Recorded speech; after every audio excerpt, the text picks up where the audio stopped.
Hi hello ಎಲ್ರಿಗೂ ನಮಸ್ಕಾರ. ನನ್ನ ಹೆಸರು ಸುರೇಶ್ ಅಂತ, ಸುಭಾರತಿ ಸುರೇಶ್ ಅಂತ ನನ್ನ ಚಾನಲ್ ಹೆಸರು. ದಯವಿಟ್ಟು ಇಲ್ಲಿವರೆಗೂ ನನ್ನ ಚಾನಲನ್ನು ಯಾರು ಸಬ್ಸ್ಕ್ರೈಬ್ ಮಾಡ್ಕೊಂಡಿಲ್ಲ ದಯವಿಟ್ಟು ಒಂದು ಸರಿ ಸಬ್ಸ್ಕ್ರೈಬ್ ಮಾಡಿಕೊಂಡು ಬೆಲ್ ಐಕಾನನ್ನು ಒತ್ತಿ ಆಲ್ ಅಂತ ಸೆಲೆಕ್ಟ್ ಮಾಡಿ.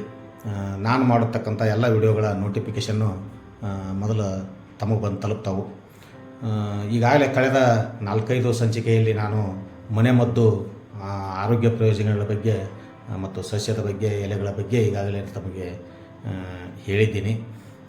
ಈಗ ಮತ್ತೊಂದು ಮನೆಮದ್ದು ಔಷಧೀಯ ಗುಣವನ್ನು ಹೊಂದಿರತಕ್ಕಂಥ ಒಂದು ವಸ್ತುವಿನ ಬಗ್ಗೆ ನಾನು ಒಂದು ವಿಷಯವನ್ನು ತೆಗೆದುಕೊಂಡು ತಮ್ಮ ಮುಂದೆ ಬಂದಿದ್ದೀನಿ. ಆ ವಸ್ತು ಯಾವುದಪ್ಪ ಅಂತಂದ್ರೆ ನೀವು ಎಲ್ಲರೂ ಬಳಸ್ತೀವಿ, ಎಲ್ಲರ ಕೈಯಲ್ಲೂ ಓಡಾಡೈತಿ, ನಿಮ್ಮ ಕೈಯಲ್ಲೂ ಓಡಾಡೈತಿ, ನಮ್ಮ ಕೈಯಲ್ಲೂ ಓಡಾಡೈತಿ. ಆದರೂ ಕೂಡ ಅದರ ಔಷಧೀಯ ಗುಣಗಳ ಬಗ್ಗೆ ನಮಗೆ ಗೊತ್ತಿರೋದಿಲ್ಲ. ಅದೇನು ಹೇಳ್ತಾರಲ್ಲ, ಹಿತ್ತಲ ಗಿಡ ಮದ್ದಲ್ಲ ಅಂತ, ಅದೇ ರೀತಿ ಆಗಿರ್ಬೋದು. ಇವತ್ತು ನಾನು ತಗೊಂಡು ಬಂದಿರತಕ್ಕಂಥ ಮನೆಮದ್ದು ವಸ್ತು ಯಾವುದಪ್ಪ ಅಂದ್ರೆ ಕರ್ಪೂರ ಅಂತ. ಕರ್ಪೂರ ಗೊತ್ತು ನಿಮಗೆಲ್ಲರಿಗೂ, ನಾವು ಬಳಸ್ತೀವಿ, ನೀವು ಬಳಸ್ತೀವಿ, ಯಥೇಚ್ಛವಾಗಿ ಬಳಸ್ತೀವಿ. ಅವು ಯಾವ ಸಂದರ್ಭದಲ್ಲಿ ಬಳಸ್ತೀವಿ ಅಂತಂತಂದ್ರೆ ನಾವೆಲ್ಲರೂ ಪೂಜೆ ಪುನಸ್ಕಾರದ ಅಂತ ಒಂದು ಸಂದರ್ಭದಲ್ಲಿ ಆ ಒಂದು ವಸ್ತುವನ್ನು ಬಳಸ್ತೀವಿ. ಬಟ್ ಅದರ ಆರೋಗ್ಯ ಪ್ರಯೋಜನ ಅಷ್ಟಾಗಿ ನಮಗೆ ಗೊತ್ತಿಲ್ಲ.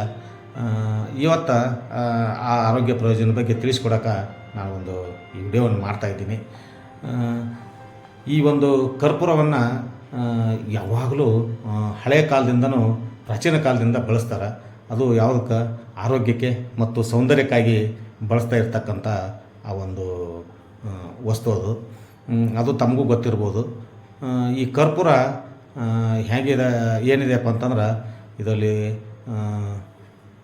ಆಂಟಿಬಯೋಟಿಕ್ ಮತ್ತು ರೋಗವನ್ನು ನಿವಾರಣೆ ಮಾಡುವಂಥ ಒಂದು ಶಕ್ತಿ ಈ ಕರ್ಪೂರಕ್ಕಿದೆ. ಆ ಕರ್ಪೂರವನ್ನು ಸ್ನಾನದ ನೀರಿಗೆ ಹಾಕಿದರೆ ಏನಾಗತ್ತೆ, ಸ್ನಾನದ ನೀರಿಗೆ ಹಾಕಿ ಆ ಕರ್ಪೂರದ ಸ್ನಾನವನ್ನು ನಾವು ಮಾಡಿದ್ದೀವಿ ಅಂತಂತಂದ್ರೆ ಅಲ್ಲಿರ್ತಕ್ಕಂಥ ಭಯ, ಆತಂಕ, ಒತ್ತಡ ಎಲ್ಲ ನಿವಾರಣೆ ಆಗುತ್ತೆ. ಜೊತೆಯಲ್ಲಿ ನಮಗಿರ್ತಕ್ಕಂಥ ಚರ್ಮದ ಸಮಸ್ಯೆಗಳಾದಂಥ ತದ್ದಾಗಿರ್ಬೋದು, ತುರಿಕೆ ಆಗಿರ್ಬೋದು, ಇಂಥವೆಲ್ಲ ಸಣ್ಣ ಪುಟ್ಟ ಚರ್ಮದ ಸಮಸ್ಯೆಗಳು ಹೋಗಿ ನಮ್ಮ ಚರ್ಮ ಹೊಳೆಯುವಂತೆ ಮಾಡ್ತೈತಿ ಇದು ಕರ್ಪೂರ.